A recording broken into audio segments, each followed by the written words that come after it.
Finally, we are here. We have done the stuff that is lesser.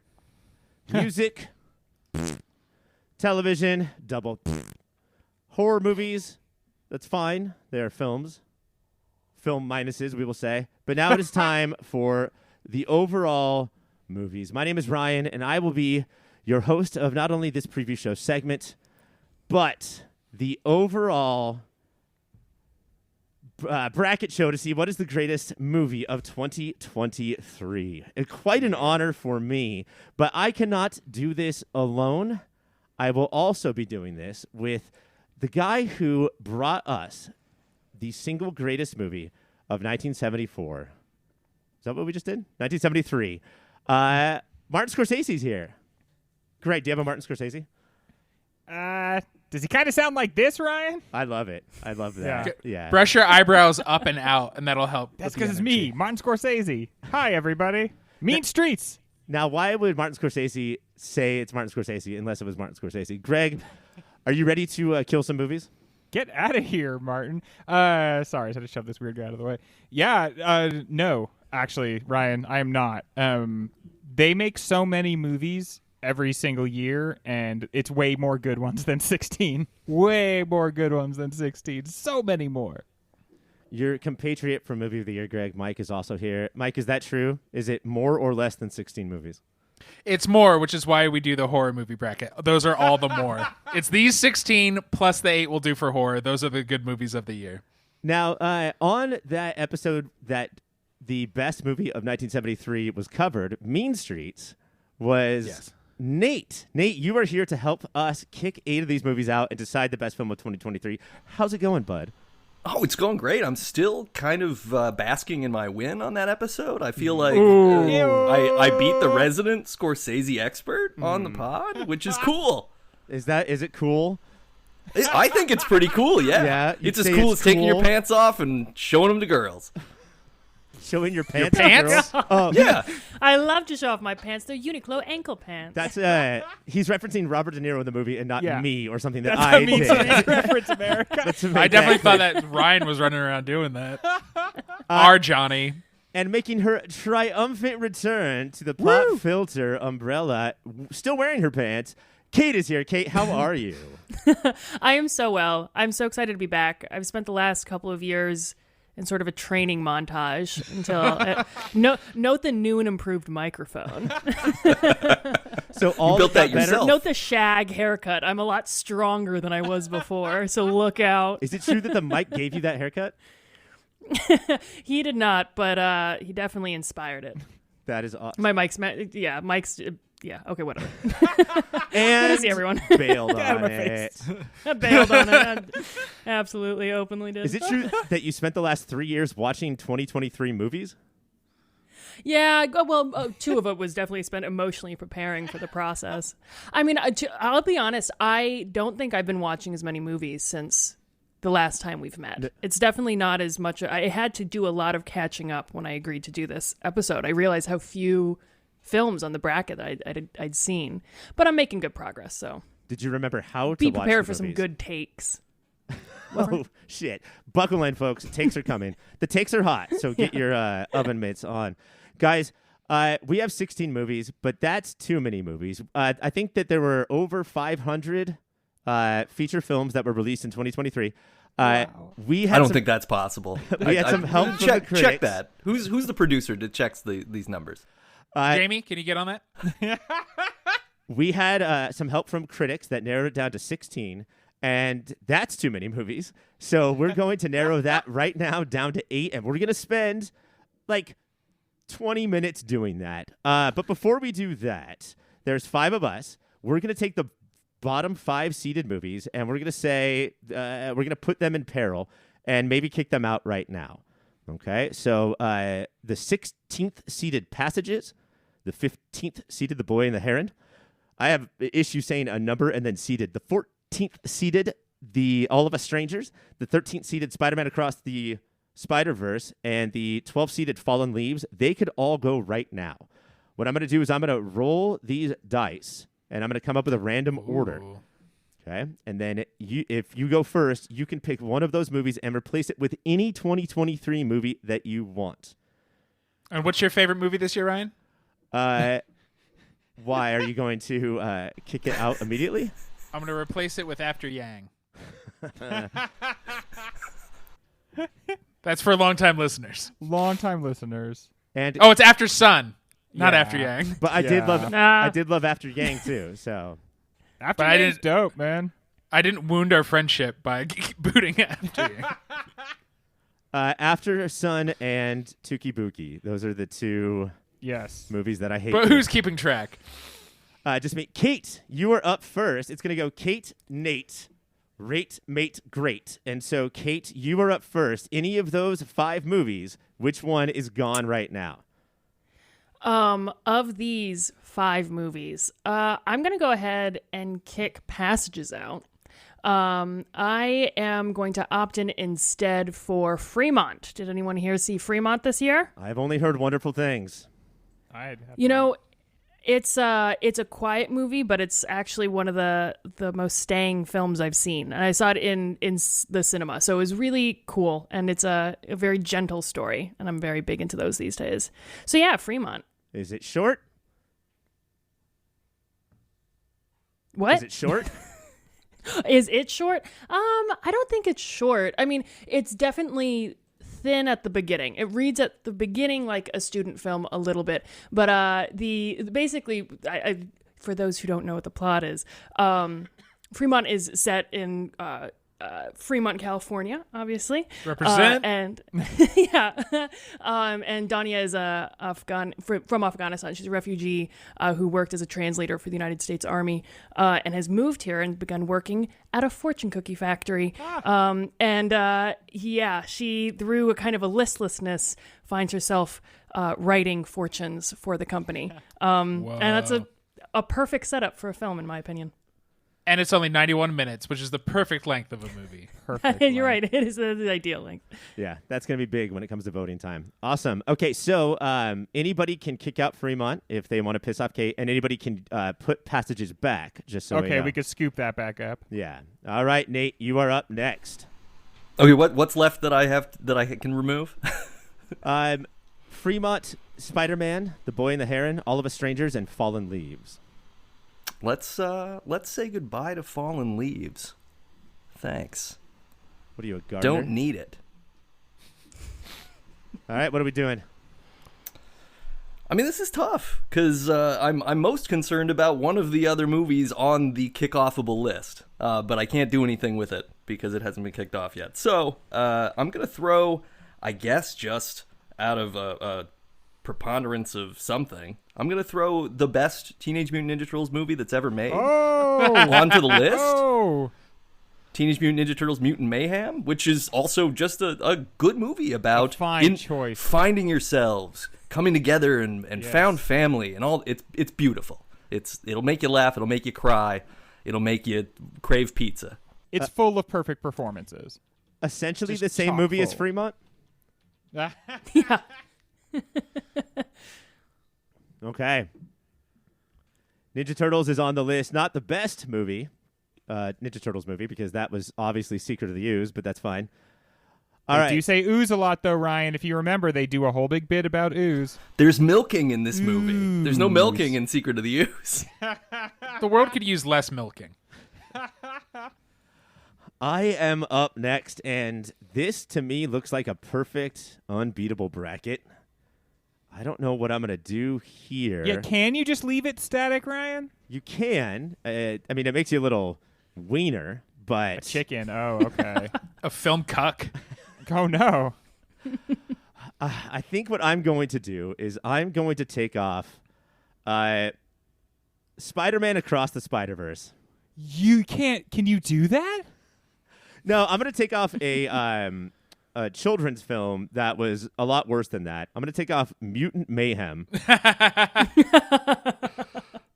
'Cause who gives a shit? And I'm going to put the movie that I kept asking people to watch all year, and they would not for 2 reasons. They said it was a girls' movie, and it has one of the worst titles of all time, despite the fact that they've been hearing it their entire lives. It's called Are You There, God? It's Me, Margaret. Hell yeah. And that is the best movie of the year that is not on this bracket. I just watched that, Ryan, and it is a tour de force. Bang And a it ranger? feels like reading a Judy Blume book. Like they captured the feeling of it, I think, perfectly. Have you? Well, I think I have a sincere question for you two, because it seems like you two are the champions for this movie right now. Do you have a Judy Blume shaped hole in your heart? Like, is that a thing you grew up reading? When did Judy Blume first enter your world, or is it through this film? No. For me, in like 6th grade, I read a couple of her books. Or like when I was a young reader, I read a couple of her books. I grew up on fudge, which is why I weigh what I weigh right now. And then when I got like into 4th grade, 5th grade, there was a couple books about boys jizzing that I had a lot of questions about. That's what she does, right? Yeah. For little kids, is like, Yeah. she gets you Here's the deal. Yeah, to know about stuff. Yeah. But yeah, like she was my first internet, I would say. And I mean, that's so perfect, because that's what Are You There, God Is Me, Margaret is all about, right? Like this trying to figure out what is all the stuff that goes on, and trying to cobble it together yourselves with your little kid detective friends, and everyone joins their knowledge together and tries to paint a picture of the world that is fast approaching them. And it's very much the blind leading the blind. But I will say this, growing up when I did, as a dude, if I had read a book with a girl protagonist, I would have been arrested. So Boys won't do it. Boys will not read a book with a female protagonist. This was my first experience with this particular story. I love it. I mean, that's the thing. I do think it's sincerely difficult to get yourself to read. Like, it's to me such an intimate story about like the internal questions of a teenage girl. So I'm so happy to hear that it hit so hard for Ryan and Greg. Yeah, It's and beautiful. It's just really well done. there's some stuff that's Yeah. happened in my life over the last 3 years that Yeah, Ryan, do you want Yeah. to focus on any part of your life where you're suddenly like, He hit puberty. what is the world of little Hit girls? puberty finally. Yeah. I Good for finally you, bud. I finally got my girl pubes. Mikey G, you are next. What do you want to do here? Well, people knocked out the ones I definitely wanted to knock out. Put one And back now I in and can't- knock it out. No. Ooh. I'm going to take out All of Us Strangers and hope that's not one that you secretly loved. Oh, you bastard. I don't know anything about it, and I'm going You to put haven't in. seen it yet? No, but a movie I have seen and fucking love, and more people should talk about it. And God damn it, comedy's good too, folks. Is Theater Camp. Theater Camp deserves to be talked about. Theater Camp is hilarious. One of the funniest movies of the year, easily. You got Ben Platt. You got one of the non-main girls from Booksmart. You got Molly Io. Gordon. You got Amy Sedaris, the kid from American Vandal. It's so fucking good. You got IMDb. Well, Mike doesn't, but everybody else Party does. Hardison. No, I'm just staring Party at your Hardison. faces. And she kills it. She kills it, as always. It's a hilarious movie. And you know what? It's got a lot of heart as well. And it's Hell nice yeah. to see Joe American Vandal Yeah. cast in something else, because he's so perfect in American Vandal, and then he's kind of been unused since then. And in a movie with a ton of two-dimensional characters, he has more of a three-dimensional character, and he usually gets the 2D characters. Yeah. So. Yeah, for Just sure. because he has that face. But man, thank God Mike's not last, right? Thank God Greg gets a turn Oh, here. man.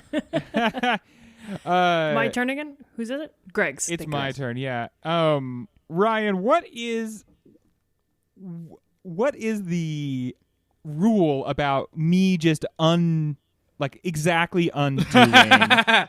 Like, I don't want it, not in like a non-aggressive way, more like in a generative, like, oh, but no, and like, No, I'll just take kinda it like aggressively. undoing the bad decision Mike just made. Don't you think like the movies deserves that? That's called aggressive, and yeah, you just say exactly what you just said.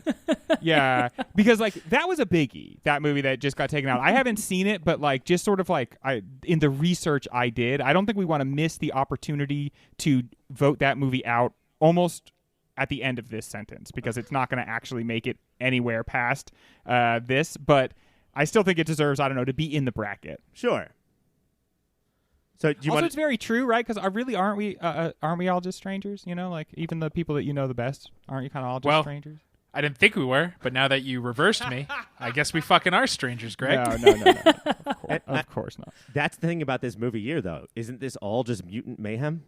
You know? A lot of ooze. This podcast is. Ooh. A lot of ahs. Don't walk away from this podcast thinking the Teenage Mutant Ninja Turtles movie was not very good. I mean, this is probably the definitive Ice Cube performance, and I'll just leave it there. So you want to just Control Z what Mike just said?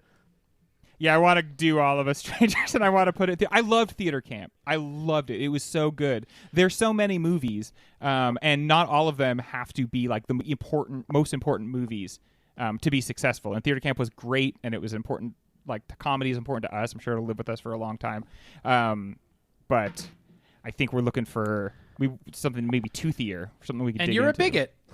And I am an anti-comedy bigot. Yeah, because comedy is something that I pay a lot of attention to. I just naturally assume it is somehow deficient. Otherwise, it wouldn't have anything to do with me. So then, yeah, I'm not going to give it any credit. Do you guys remember when that movie Boys flopped last year and Billy Eichner knocked on every door and told us all that we hated comedy? He called me a homophobe to my face. That was, Did he really? That was rough. Oh, I was like, you live in California. I don't know your life. So glamorous. Did you Yeah. see my movie? No. I don't know You're what a kind homophobe. of, I mean, you did those man on the street things all the time, so it kind of absolutely. tracks, I hope right? you know, like it is crystal clear in my head, like what that interaction that could have happened. Did you Greg. watch my movie? Yeah, and You're a like you cowering, like feeling so guilty. Yeah, I can. I meant And then he to. just It was sprints like down the block. always number 10 on the queue, and then you Yeah. never get to number 10. There's always something new. Billy, I'm sorry. Despite him being in Really movies, though, I sorry. feel like Billy Eichner is one of those guys that when he tries to leave New York, he hits like a invisible wall and bounces back. Like he can't get out. Totally. There's no escape. All right, we have our 16 movies that are moving on. We kicked out 2 of them. Passages and Fallen Leaves. I'm sure you're good, but you're foreign, so Passages is so good, dude. Passages is so good. I believe it. But the truth is, the one I wanted to kick out wasn't allowed. Yeah. Same. And we'll get to it later. Yeah, we will. Oh shit. Knowing Kate, it's probably Barbie. Your first battle is Killers of the Flower Moon, your number 1 seed, versus Fremont, your number 16 seed. Kate, does Fremont stand a chance here? Absolutely not. Yeah, absolutely not. I mean, it's a wonderful watch. I wanted to recommend it to all of you because it really is great writing and really wonderful performances. But it simply cannot compete with the scope and scale of Killers of the Flower Moon. As the top 10 list started rolling in, top 10 lists work in a certain way where, like, you have 6 spots that are all the same movie as everybody else, right? And then you got, like, 1 spot that's a blockbuster because you want to look cool, and then 1 spot that's like a underground movie, and then 1 spot that is a movie like Fremont. And I kept hearing about Fremont more and more and more and more. So hopefully it gets on some sort of streamer at some point so we can watch it. Yeah, I think that is the question at hand. But we'll go to you first, Kate. Which movie are you thinking? Between 1 and 16? Yes. Well, Killers of the Flower Moon. Nate Yeah. Killers of the Flower Moon. and Mike. Fremont. Brave. Always Mike. Greg. Yeah, gotta be Killers of the Flower Moon. Big Eh. movie. Killers moves on. Number 8 movie is holiday classic, instant classic, The Holdovers, Hell yeah. versus number 9, what is 2023 without Barbie? Nate, I'm going to start with you. Did The Holdovers, how much did The Holdovers surprise you here? I was blown away, honestly. I watched it last week. I don't expect, with my age and cynicism, to be caught up in a movie like this that seems like, I've seen this movie, right? It's not too far from similar movies that I saw in the 80s and 90s. But it's just, it hits all the right chords. It's really sincerely about people who are lost and who need to find their way, and there's nothing more heartwarming than watching a couple of people like sort out their shit together and part company as better people. And that's what this is. And it's like, I watched it after the holidays were over and still felt the spark of like Christmas and childhood and all these things come back. It was fantastic. Plus, like, Fat Tate Donovan's in it. That's interesting for the OC crowd that loves... What? Yeah. He's in the movie. Very briefly, but he's in the movie. He's a dick. And Paul Giamatti eats it in now when he wins Golden Globes. So you got to love that. All right, let's throw it to everybody. Is there anything, though, that can take down Barbie right here? This is just such a bad draw, it feels like, for the holdovers. A really rough first round draw. This year was defined by two movies that saved movies. And so I think it is hard to get rid of one half of the Barbin. Spoiler alert. I'm not going to say the second half because that's coming up. I mean, I think it's interesting. The idea of saving movies in regards to Barbie, because I think that on balance, going forward in like 15 years, which of these two movies will be something that families routinely watch together? The answer is The Holdovers. That is like an emotional gap that was so perfectly and pleasantly filled. It's not overly... It's a nice story about nice people doing nice things without being overly indulgent. And I think that there is something very difficult about that formula. You feel so safe watching that movie. You trust the filmmaker. Alexander Payne is, of course, I love his films. And so I think that is in many ways the better movie. However, I think the better discussion and the movie that defined 2023 is Barbie. And I really want to get into that with you guys. So, it's going to swing a certain way, but I don't think that that's going to be necessarily the staying power of the film. So it's like, what if Holdovers is like, what if Ted Lasso was good? yeah, exactly, yeah. Like, it had all that stuff that everybody said about Ted Lasso, but like it didn't feel thin and manipulative. You guys remember those trailers for horror movies where they would show the audience instead of the movie? Uh-huh. And like show them jumping. Yeah. I want to see that for The Holdovers, like going back to what Nate was talking about, where everybody goes in with their arms crossed. Yeah. And then at what point during and the then Holdovers, you get like a gentle smirk. yeah, are they like, you know what? Look at these smirks. I love this movie. Yeah, I agree with everything Kate said. Let's go to a vote. Greg, Holdovers versus Barbie. I just want to say about Barbie that it's going to feel like what moves it through, and it's probably true, is like its popularity and success. Also very good. Like Holdovers, exceptional movie, probably in a lot of ways the superior movie, but Barbie's still very good. And so with that in mind, I vote for Barbie. Mikey? Barbie. Kate? Barbie. That's it. That's it. Nate, go fuck yourself. Yeah. I do Opinion want to say, unnecessary.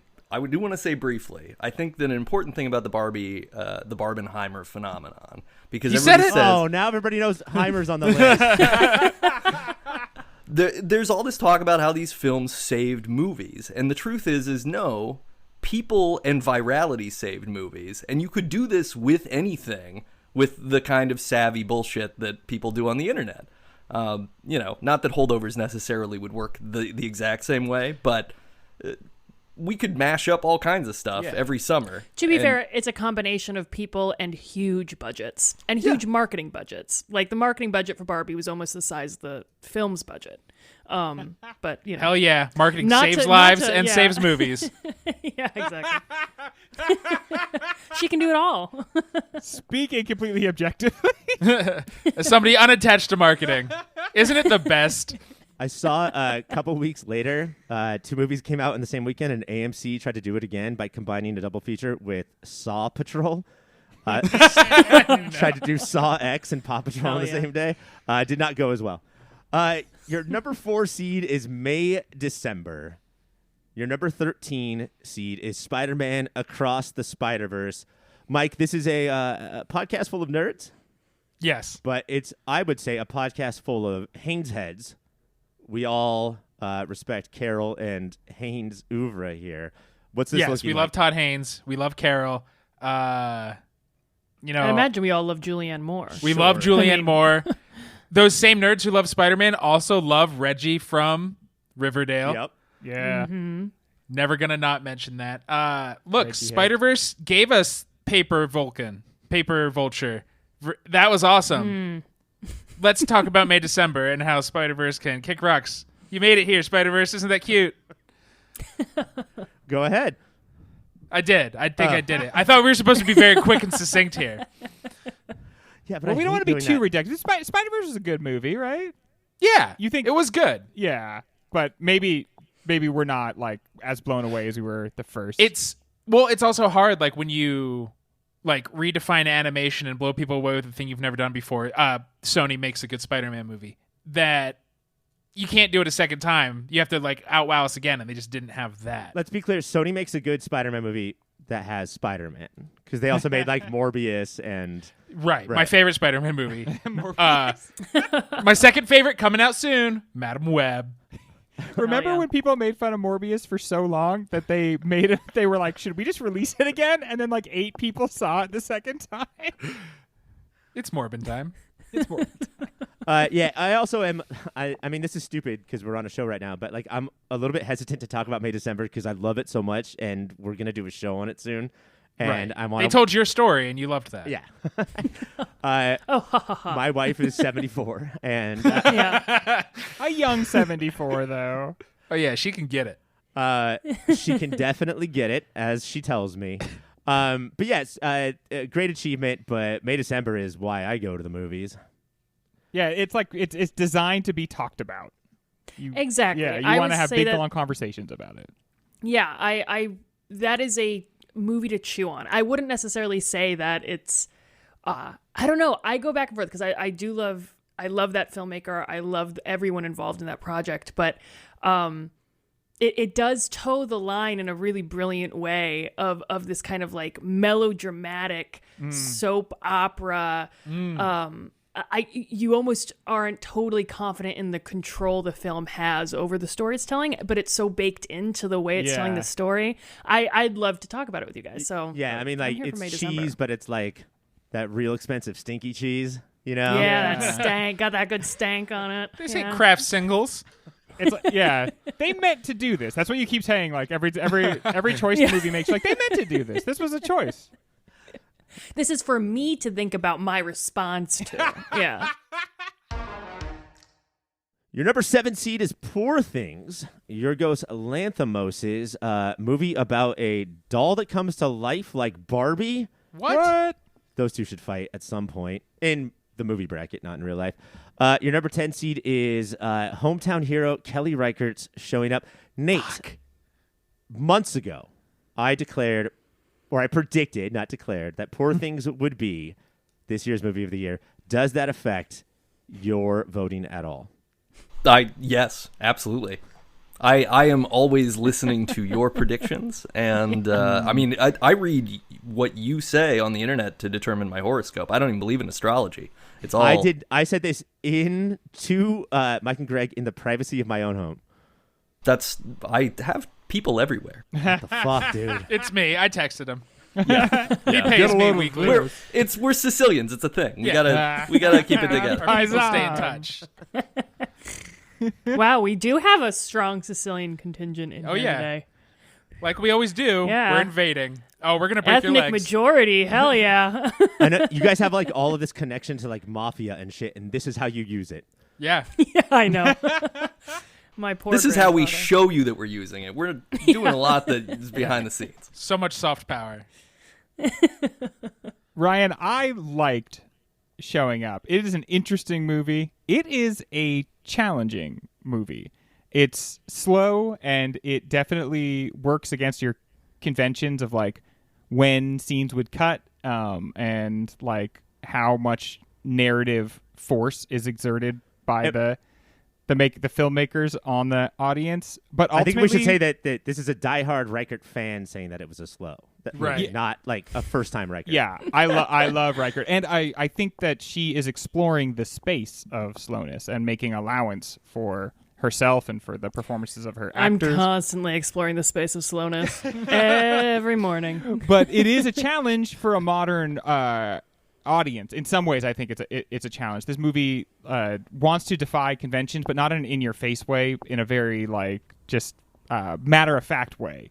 But it's interesting, and the choices that it makes, I think, are ultimately pretty fascinating.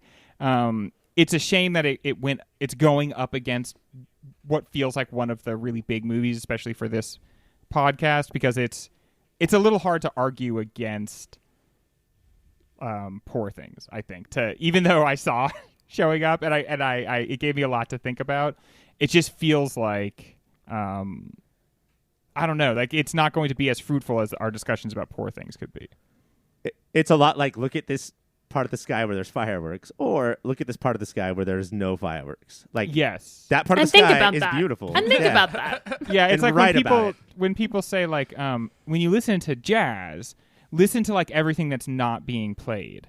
And that notion is very fascinating to me, but like I want to listen to the music that's being played. And sometimes this movie feels like when it starts to get really entertaining, I mean, it is entertaining. It just doesn't like maximize entertainment, and in a way that's challenging, I think, in 2023. And I think that challenge is being like given to us by Reichert.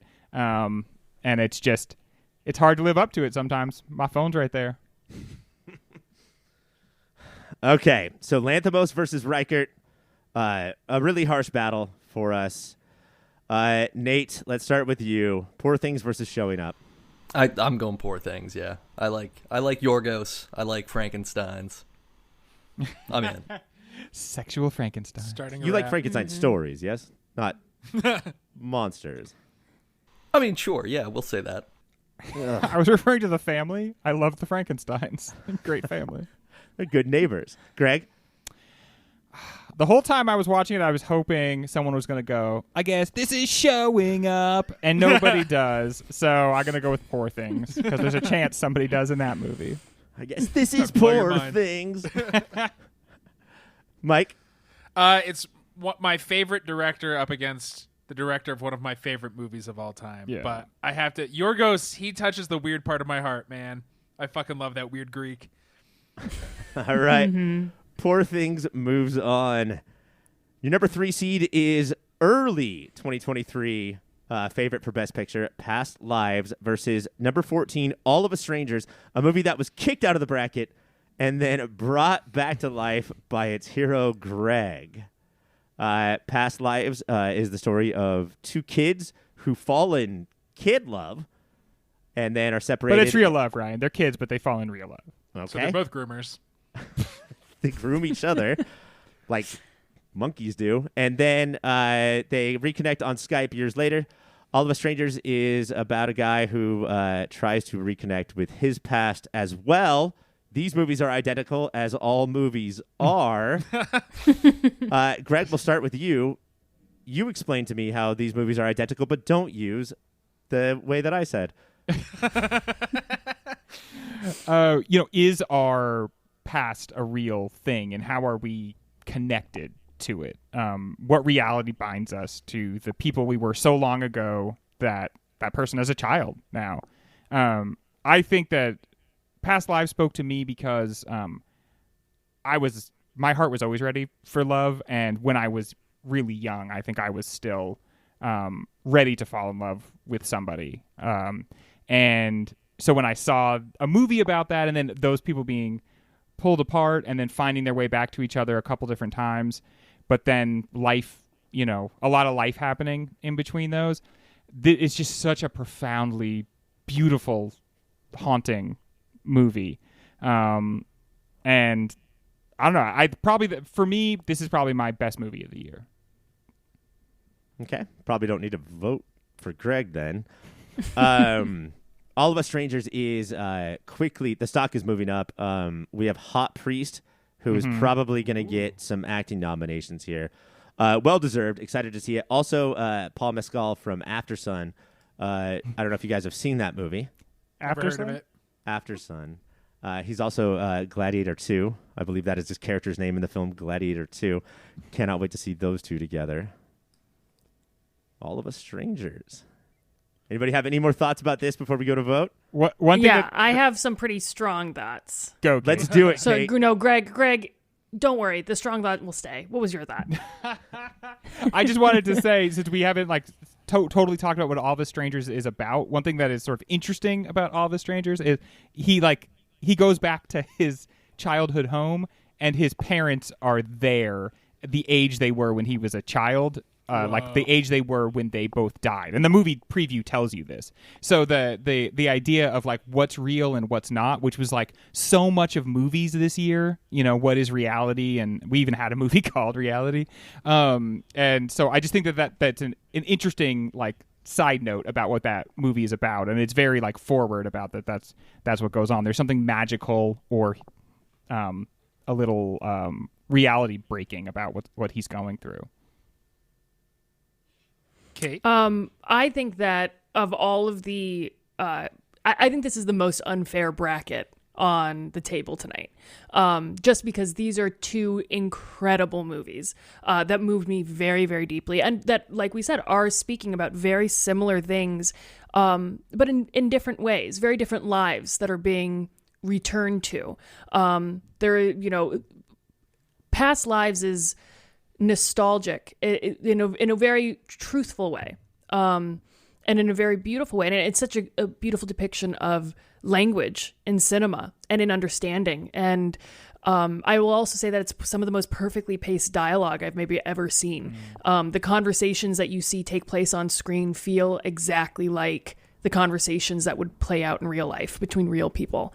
Absolutely beautiful. All of Us Strangers is my favorite movie of the year. It's the most moved I've been by a film in a very long time. And it is a more transgressive film for how gentle its beauty is than I think I've ever seen. I've never seen gay male love depicted so earnestly, erotically, tenderly, given space. Like even just seeing two men touch the way that Paul Mescal and Andrew Scott touch in this movie, I have literally never seen. And all of that is combined with the beautiful chemistry between those two actors and such a like perfect performance by Andrew Scott. It will have you like headache, slow, hot stream tears crying in the theater. Because it's fundamentally, both of these movies are movies about healing. And about the hard journey of being an adult trying to do that. And I think that All of Us Strangers is the movie I went home and told multiple loved ones, you need to go and watch this and like process it, because I think that it's providing something that I've never seen provided before on screen. So I cannot hype this one up enough. It was definitely a good year for hot gay sex in the movies, because Passages, one of the ones that we kicked out, had a lot of just like very like straightforward hot gay scenes in it, and it feels like that's some level of equity is finally being achieved there. Totally, and I think that especially with gay men, I think it's very difficult to escape the trappings of the male gaze in certain ways, or not even the male gaze as it exists in the world, but as it exists in cinema. And this is one of the first times where I saw like the tender slowness of the vulnerability of being touched and touching, and of it, both emotionally and physically. So I think we all need to, I'm excited to talk about this one with you guys. But all right. Your number 3 seed is Past Lives. Your number 14 seed is All of Us Strangers. Greg, where are we going? That impassioned plea was wonderful, but I think I'm going to go with Past Lives because I saw it and I really liked it. Mikey? I was moved by the slow beauty, as Kate described it. My vote is for All of Us Strangers. Yes. I love that. I love the tempo you talk with when you're voting. It's the slowest I ever talk. Kate? All of Us Strangers. Nate? I only saw Past Lives, and I really love that movie. I love the concept of Inyun and the idea that you pass by people and have entire strings of history with them. And it's all beautiful. It's difficult. That movie, Past Lives, has some of the most interesting non-dramatic relationship conflict or non-melodramatic relationship conflict that I ever saw when I watched it. I remember the first thing I said was like, it's amazing to see the boyfriend or the husband not freak out because of this stuff, and instead they have like a adult conversation in bed about this is where we are, and I feel vulnerable, and I'm going to tell you that, and you're going to tell me it's okay, and we're going to open up to each other and move past it.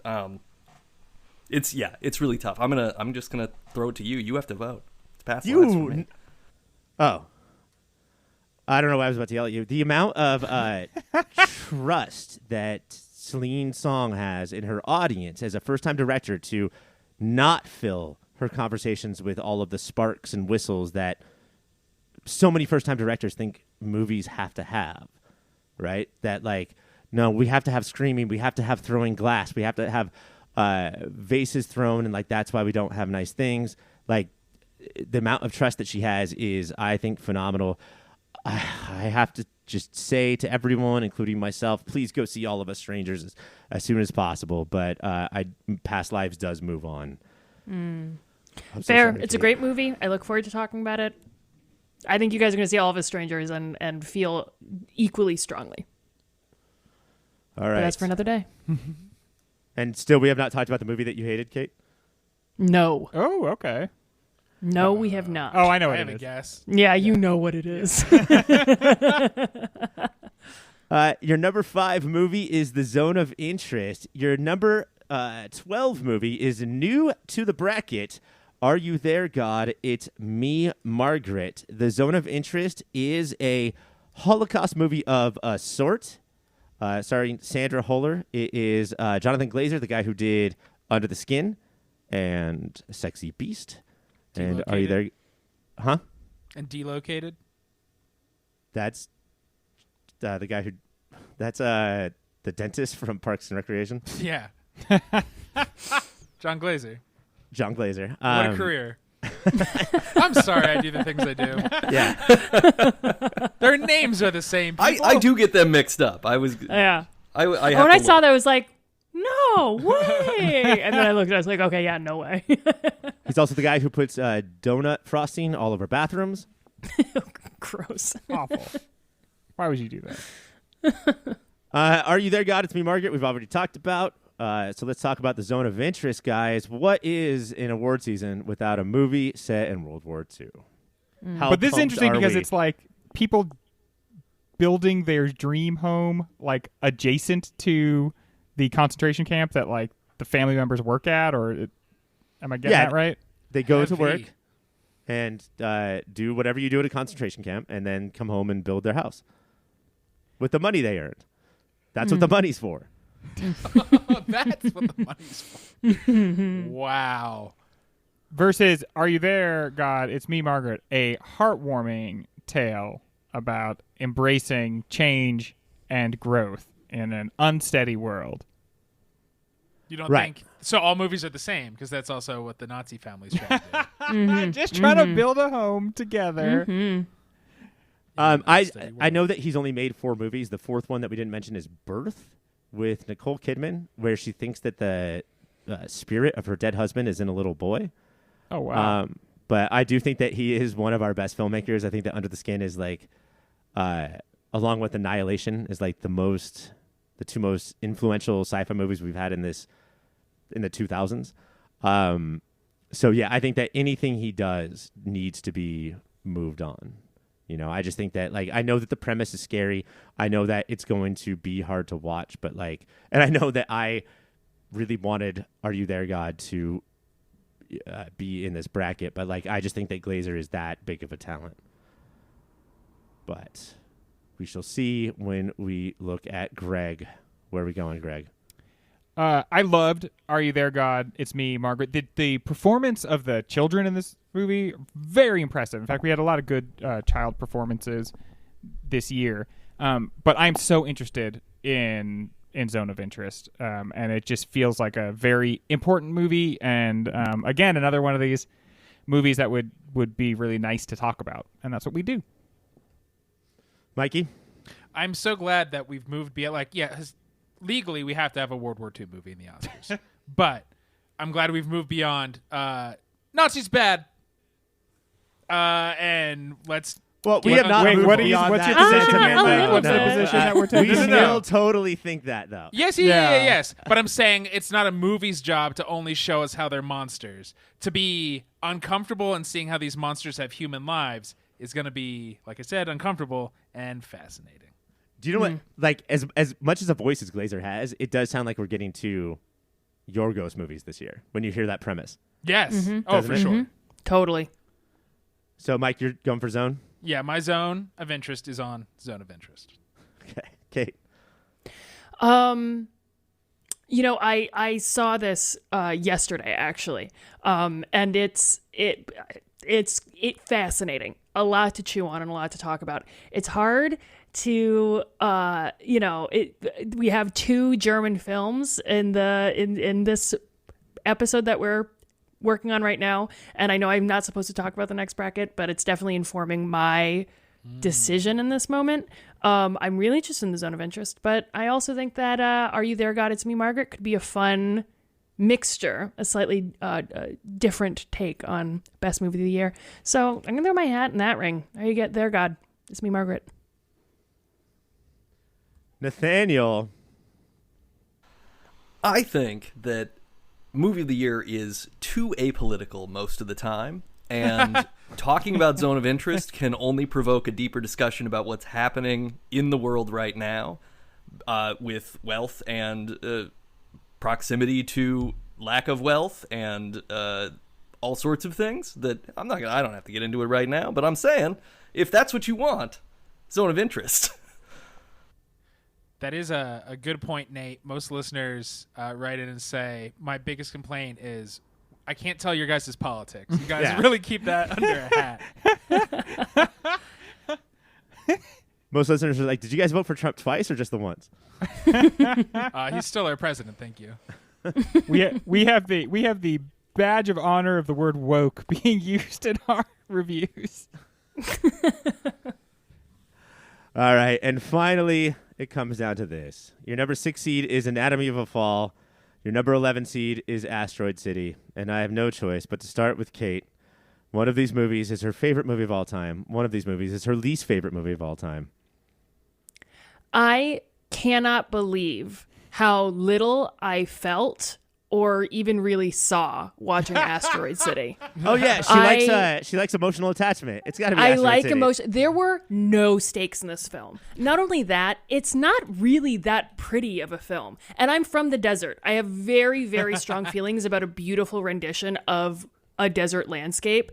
It's harsh on the eyes. No, I don't care about anyone's journey inside of the story, and it's so frustrating because I rewatched Darjeeling Limited this year, and it's like, oh yeah, remember when Wes Anderson made beautiful films about real people living through real experiences, and it meant something to those people, and you were moved watching it? That used to be his thing, and it's so frustrating to see an auteur. Basically, what I got out of that movie, I could get out of an influencer. Like scrolling through their feed mindlessly. It's a matching aesthetic throughout 2 hours, and that's it. So fuck that movie. Absolutely over it. Anatomy of a Fall is an incredible movie. And of all the movies I watched this year, including Barbie, it was the movie that made me I felt the most like a woman while watching it. I had like my mother's indignation watching this film and being like, yeah, I bet they fucking thought that, or I knew that they, like the frustration I had, the secondhand feelings, the catharsis I had watching that film was incredibly profound. Incredible performances and a really great plot. So I'm going Anatomy of a Fall. You said, Ryan, at one point that like the French legal system as depicted in this and Saint Omer is like they just get in a big circle and just like chop it up about what they all think happened. Man, that was such an apt description of this movie. Well, you know what I learned, because my boyfriend is a clerk, he's who just graduated from law school, is that the French legal system and the American legal system are very different, in that in France, the judge is the arbiter. They're leading the investigation versus in America where there's the controversy, or like there's a back and forth between the two litigators who are like having a conversation in front of the court. The court is the one actually investigating these crimes. And so that's a very weird thing, I think, as an American audience to see how the prosecutor and the judge unfolds. wear matching red robes, and it's like, damn, that explains some things on from a that team. movie. Yeah. So is the show in France called Law Equals Order? Yes, exactly. I mean, like, when Greg and I was kids, like, we would go see a movie or whatever, and then we'd go into a 7-Eleven parking lot and just yeah, just hack it up for like hours, just doing nothing. That's what French Quarter is like. Just like, what are we talking about right now? Like, let's just do. It's like they'll just be like, okay, now I want to say what I think happened. Okay, like let's move through this in like a procedural way. Like, why are we listening to what you think might have happened? What value is there in that? The fucking Nobody French. was there, so we can only just sort of all spin out yarns about what we think probably went down. Thank you. I've seen Rashomon. I know how this works. I saw before we vote the inevitable winner. I saw Asteroid City twice because in the theater, in between trying to like quiet my wife, saying, "What is this? Like, what You were even gonna say is this?" Yeah, we all did. I watched it again because I knew like it was just a purposefully tough nut to crack. And the second time it broke apart a little bit, but like if we're gonna even get remotely close to like Kate's new thesis about movies she likes, like it's Margot Robbie, the star of Barbie. Her scene is it, and it all stems from that. And the further you get away from that scene, either like literally in the time of the movie or like from what that scene is trying to say, the movie is just like, it's all sort of thesis statements with his weirdness attached. And that's just so different than what I love about him. And I've listened to podcasts and read so many essays and articles about the people that love this movie. And I get that they do, but it's just not opening up for me. Yeah, why do you guys think so many people are saying this is like his return to form, that this is his best in years? It's a new form.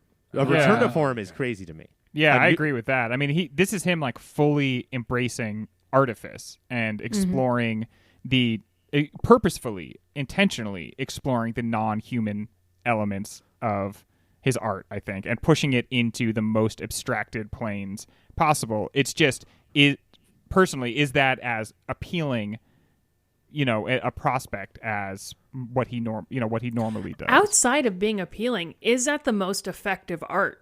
Is it actually making me think about things in a different way? I think it's a don't matter think so. of like he's maybe bored and he's wanting to create a metatextual version of his own work to show that like, hey, I'm disconnected from what I do now because I just do this that you wanted me to do and it no longer means anything.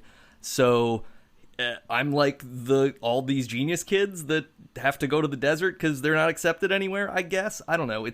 I don't think it was a bad movie, but I definitely I came away from it like, oh, this is perfect for a hipster bar that plays this behind the bar on a screen with no sound. And I just see this shit happening. And I go like, cool, what's the Jeff Goldblum alien doing? Okay, cool, that's good. I'm glad these Jack and Cokes are cheap, so this is fun. I mean, to me, it's like watch Synecdoche. You know what I mean? Like, I'm much more interested. I don't think that necessarily his like meta conversation about narrative and about the construction of a film is the best version of that I've ever seen. Like even a little. Yeah, I think the closest he gets is with the sort of meta conversation around the connection that people make to characters in film, in that you can't connect to any of his characters and they can't connect to each other and they don't seem to connect to the script or to the frame narrative in which they're supposed to be real people connecting. So it's sort of this like, hey, we're all just really fucking disconnected. And maybe that's 2023 in a nutshell, but it's not the one that I want to remember. See, then watch All of Us Strangers. Watch Past Lives. The problem is I think that like people, there's a certain type of person who think that Synecdoche.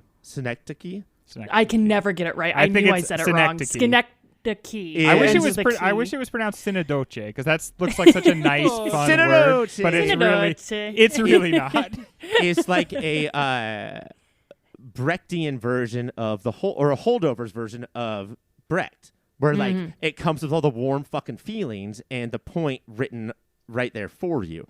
And so what Wes Anderson has done is he's taken all those warm feelings out and he's made it like really complex. But I would say what I would argue after reading and listening to everything I've read and listened to is that the critics are just as fucking bored as Wes Anderson. So they're like, finally someone has like tapped into my ennui, and I don't fucking like. I think that this is like sort of like a long way around me arguing that I get it, but I don't care that I get it either. And ultimately, I probably don't. You know, like I think that it's too far. And I'm voting first for the first time. Anatomy of a Fall. Kate? Anatomy of a Fall. Nate? Yeah, Anatomy of a Fall. All right, that will do it. 8 movies are done.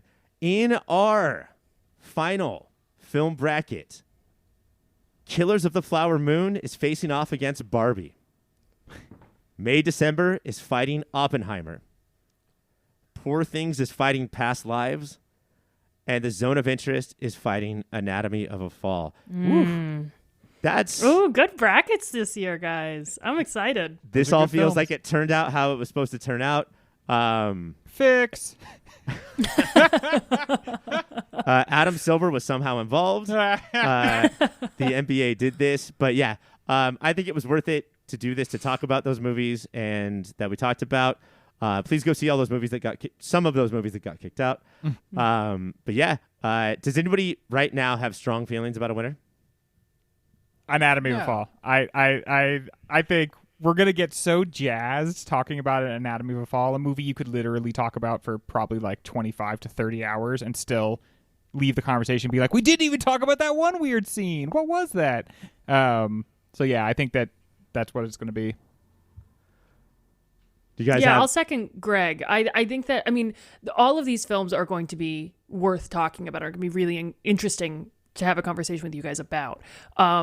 But especially that last bracket, talking about, I think, the merits of Zone of Interest versus Anatomy of a Fall, and the ways that these stories are conducted.